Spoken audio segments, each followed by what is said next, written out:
I still remember the exact moment I realized humans were insane, not dangerous, not aggressive, just completely, utterly, magnificently out of their minds. My name is Vorath, and I'm what you might call a sports analyst for the Galactic Combat Federation. 23 years I've been doing this job, covering fights across 17 different planetary systems. I've seen Kraxian warriors tear steel beams apart with their mandibles. I've watched Thorvian berserkers fight for 6 straight hours without breaking a sweat.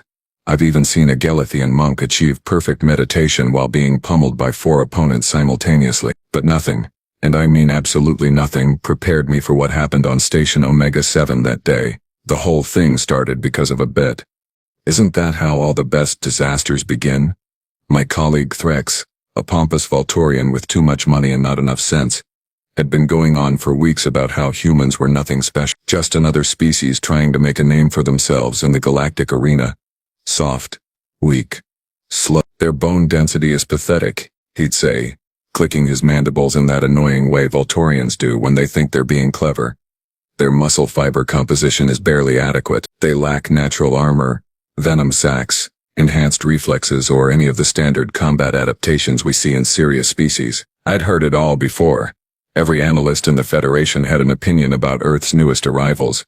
Most of those opinions weren't flattering, but then came the announcement that changed everything. A human fighter, some nobody from Earth, had challenged Krazz the Unyielding to a match.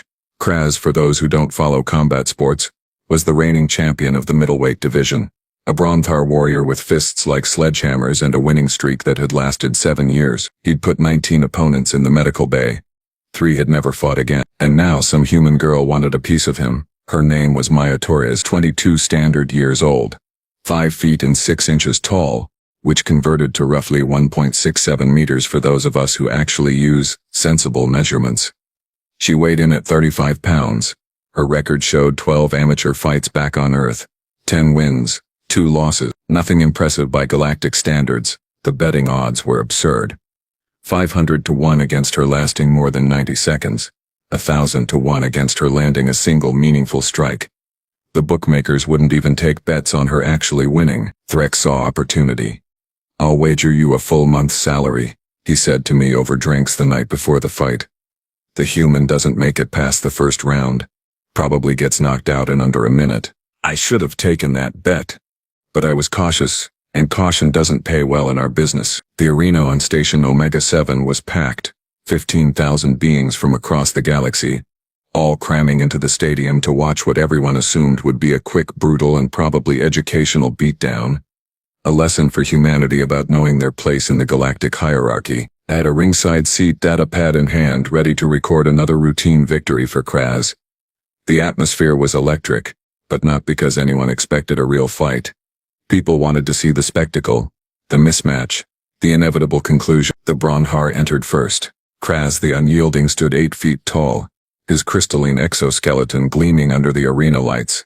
Bronthars are silicon-based lifeforms, basically living rock formations with attitude problems.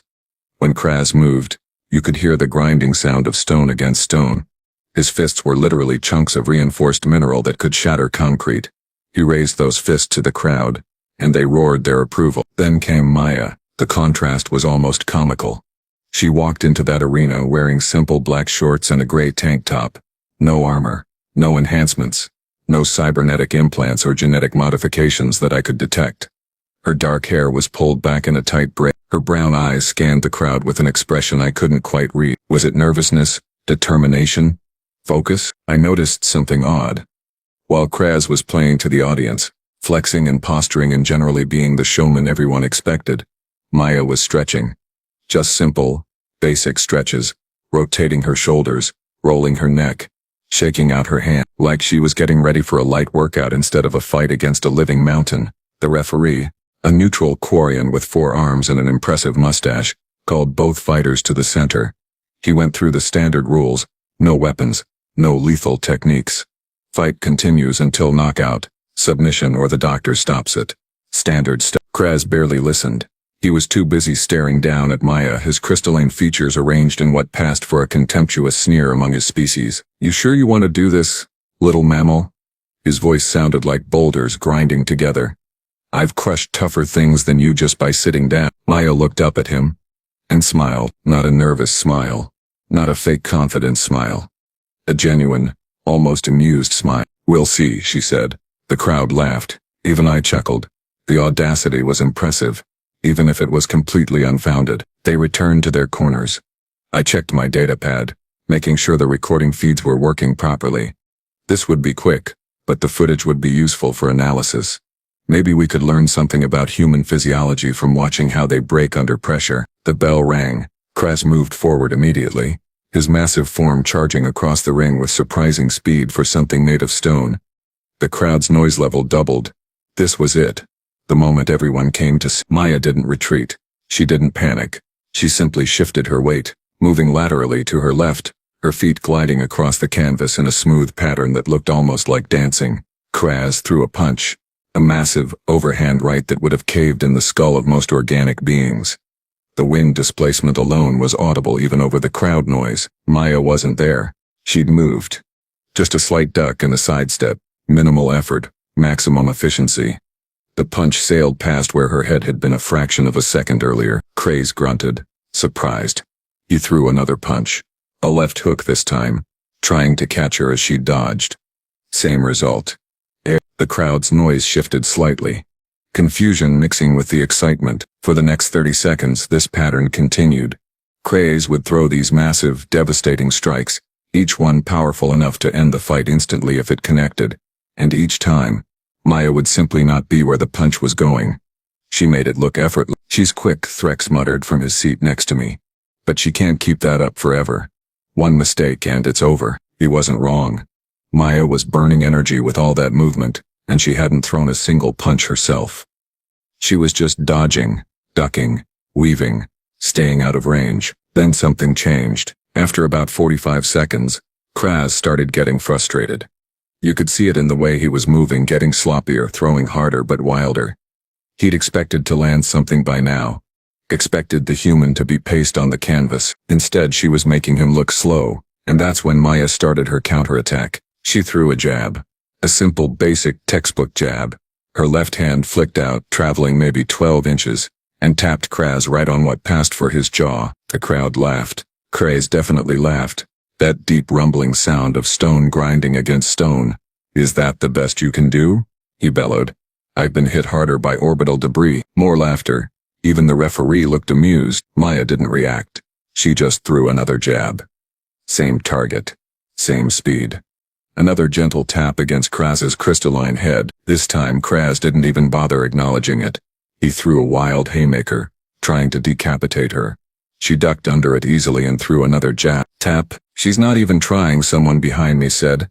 "This is embarrassing," but I noticed something. I zoomed in with my datapad's camera, focusing on the point of contact. Maya's punches weren't random. Every single jab was hitting the exact same spot. A small area just below Krazz's right optical sense. Again and again. Tap. The crowd was getting bored. This wasn't the exciting massacre they'd paid to see. Krazz was getting angrier. Maya was just tapping him with these slow, weak-looking punches that couldn't possibly do any damage. Round 1 ended. Maya returned to her corner. She wasn't even breathing hard. Krazz looked frustrated but confident. The first round was a feeling-out process anyway. He'd connect in the second round. Everyone knew it. Round 2 began. The pattern continued. Krazz throwing massive bombs. Maya dodging and weaving. But now, between every dodge, she'd throw one of those jabs. Always the same spot. Always the same technique. Tap. Tap. "What is she doing?" Threx asked. "Those punches aren't even leaving marks." He was right. Krazz's crystalline exterior showed no visible damage. No cracks. No chips. Nothing. But I noticed something else. Krazz was slowing down. Just slightly. His punches were still powerful. Still dangerous. But the speed was decreasing. And his movements were becoming more predictable. Maya noticed too. I could see it in how she adjusted her footwork, taking slightly smaller steps, conserving energy. Midway through the second round, Krazz landed his first real punch. A body shot that caught Maya as she moved. The impact was audible throughout the arena. A sound like a sledgehammer hitting a side of beef. Maya grunted, stumbled back, clutched her ribs. The crowd erupted. Finally, contact. Krazz pressed forward, sensing victory. He threw a combination, trying to finish it. But Maya recovered faster than anyone expected. She slipped the first follow-up punch, blocked the second with her forearm despite the obvious pain it caused, and created distance again, and then she went back to jabbing. Tap, tap, same spot. Over and over. That precise point below his optical sensor. I pulled up structural data on Bronthar anatomy on my datapad. Their exoskeletons were incredibly strong but not uniform in density. There were stress points, weak points, places where the crystalline matrix was thinner or where multiple plates connected. Was she targeting one of those points? With jabs? Jabs that looked like they couldn't crack an egg. The second round ended. Maya returned to her corner, favoring her left side where she'd been hit. But her expression hadn't changed. Still focused, still calm. Krazz was breathing harder now. Or whatever passes for breathing among silicon-based life forms. His corner was animated, gesturing wildly. Third round, Threx said. He finishes it this round. Mark my words. The bell rang for round 3. Krazz came out aggressive, trying to end it quickly. But he was noticeably slower now. Those massive punches that had seemed so fast in round 1 were now telegraphed. Maya's dodges required less effort. And those jabs, they came more frequently now. Tap, tap, tap, tap, tap. Same spot. Always the same exact spot. The crowd was getting restless. This wasn't entertaining anymore. It was just weird. A human girl playing tag with a Bronthar warrior, neither one doing any visible damage to the other. Then, at the 2-minute mark of round 3, something happened. Maya threw one of her jabs. Same technique, same target, but this time, there was a sound, a small sound. Easy to miss under the noise of the crowd, but my audio recording equipment caught it. Crack! Krazz froze. His expression shifted. For the first time in the fight, I saw something in his features that looked like concern. Maya didn't hesitate. She threw another jab. Crack. Louder this time. Much louder. The crowd noise died down. People were leaning forward now, trying to figure out what was happening.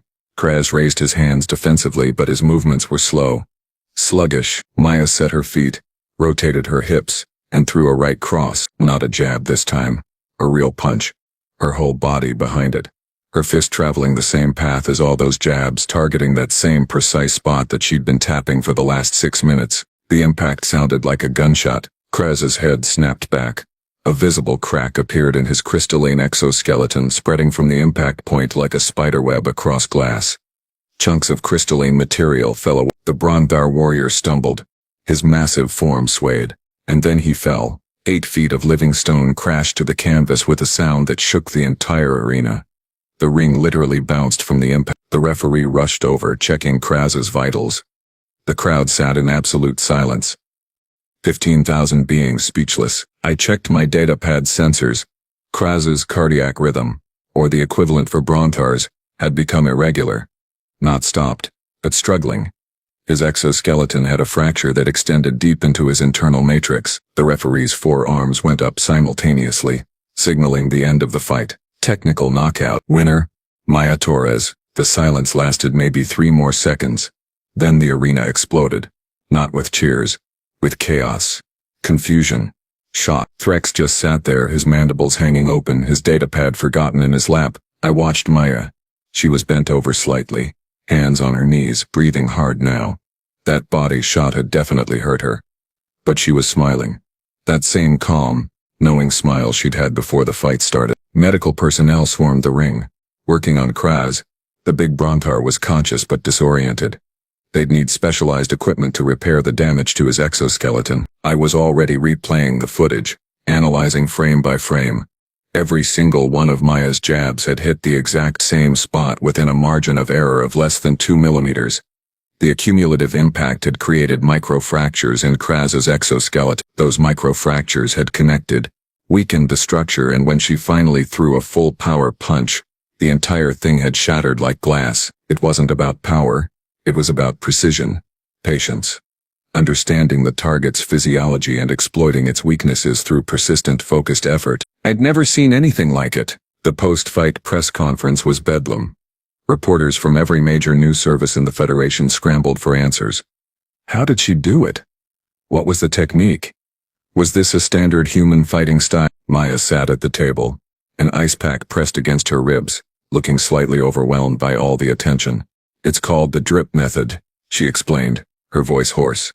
Water doesn't cut through stone because it's powerful. It does it through persistence. Finding the weak point and working it until something gives. My coach back on Earth taught me that patience beats power almost every time. Someone asked if she'd been scared facing Krazz. She laughed. Actually laughed. Terrified, she admitted. Did you see the size of that guy? But fear just means you're paying attention. You can't let it stop you from doing what needs to be done. I filed my report that night, but I knew nobody would believe it without the video evidence. A human, one of the galaxy's newest and supposedly weakest species, had defeated a reigning champion through sheer technique and mental fortitude. The betting houses lost billions of credits that day. Threx lost a month's salary to me after I pointed out that technically I'd never refused his bet. He'd just assumed I'd agree. But more importantly, everything changed. Within a week, 3 more human fighters had registered for Federation combat licenses. Within a month, 12 more. They came in all sizes, all backgrounds, all fighting styles. Some won, some lost. But they all had that same quality Maya had shown, that absolute, unshakable determination to keep going no matter how outmatched they appeared. The galaxy was learning a hard lesson. Humans might not be the strongest species, not the fastest, not the most naturally gifted fighters, but they understood something that many of us had forgotten in our reliance on natural advantages and genetic superiority. Fighting isn't just about what your body can do, it's about what your mind refuses to quit doing. And human minds, it turned out, were spectacularly stubborn things. The aftermath of Maya Torres versus Krazz the Unyielding became what we in the sports analysis business call a watershed moment. That's a fancy way of saying everything went completely sideways, and nobody knew how to deal with it. 3 days after the fight, I was sitting in my apartment on station Omega 7, reviewing footage for the 100th time, when my communication console started screaming at me. 18 missed calls. 47 messages, all from different news outlets, sports networks, and what appeared to be several research institutions. Everyone wanted the same thing. They wanted to understand what had happened. More importantly, they wanted to know if it could happen again. The answer to that second question came faster than anyone expected. 2 weeks after Maya's victory, the Federation announced a special exhibition event. 5 fights. 5 different human competitors against 5 established champions from various weight classes. The whole thing would be broadcast across 63 planetary systems. Sponsorship deals were in the billions of credits. Threx was practically vibrating with excitement when he cornered me at the Analyst briefing. This is it, Vorath. This is our chance to see if the Torres fight was a fluke or if humans actually have something worth paying attention to. I wasn't so sure. Maya's victory had been impressive. Absolutely. But one fight doesn't establish a pattern. Maybe she'd just gotten lucky. Maybe Krazz had been having an off day. Maybe the whole thing was a statistical anomaly that would never repeat itself. The universe, as usual, had other plans. The exhibition was scheduled for Station Meridian 3, a massive commercial hub, with an arena that could seat 40,000 beings. Tickets sold out in under 6 hours. The secondary market was insane. People were paying 10 times face value just to witness what everyone was calling the human evaluation. I secured my press credentials and made the trip 5 days before the event. Wanted to do some background work, interview the human fighters if possible, get a sense of what we were actually dealing with. The humans had set up a training facility in one of the station's cargo bays, repurposed the whole thing into a makeshift gym. When I arrived, security almost didn't let me in. Apparently they'd been dealing with a flood of reporters, scouts, and various beings trying to steal training secrets. But my credentials got me through, and what I found inside was fascinating. There were 8 humans training, 5 who would fight in the exhibition, plus 3 alternates in case of injury. They ranged from a wiry male who couldn't have weighed more than 150 pounds, to a female built like a Thorvian battle tank, who looked like she could bench press a transport shuttle. What struck me immediately was the variety. These weren't cookie-cutter warriors produced by some standardized training program. Each one had their own style, their own approach, their own philosophy. I spotted Maya in one corner working with the smaller male fighter. She was demonstrating something, moving in slow motion, adjusting his stance with gentle pushes and pulls. A human female approached me. She was maybe 30 standard years old, with short red hair and the kind of confident posture that suggested military background. "You're Vorath, right?" The analyst who covered Maya's fight. I confirmed my identity. She extended her hand in that strange human greeting gesture. I'd learned about it in my research. The handshake. A holdover from ancient times supposedly proving you weren't carrying a weapon. Captain Nadia Reeves, she said as I awkwardly attempted the gesture. I'm coordinating the human delegation for the exhibition. Maya mentioned you gave fair coverage of her fight. Didn't try to make excuses or claim it was rigged. I report what I observe, I said. And what I observed was a masterclass in precision striking and tactical patience.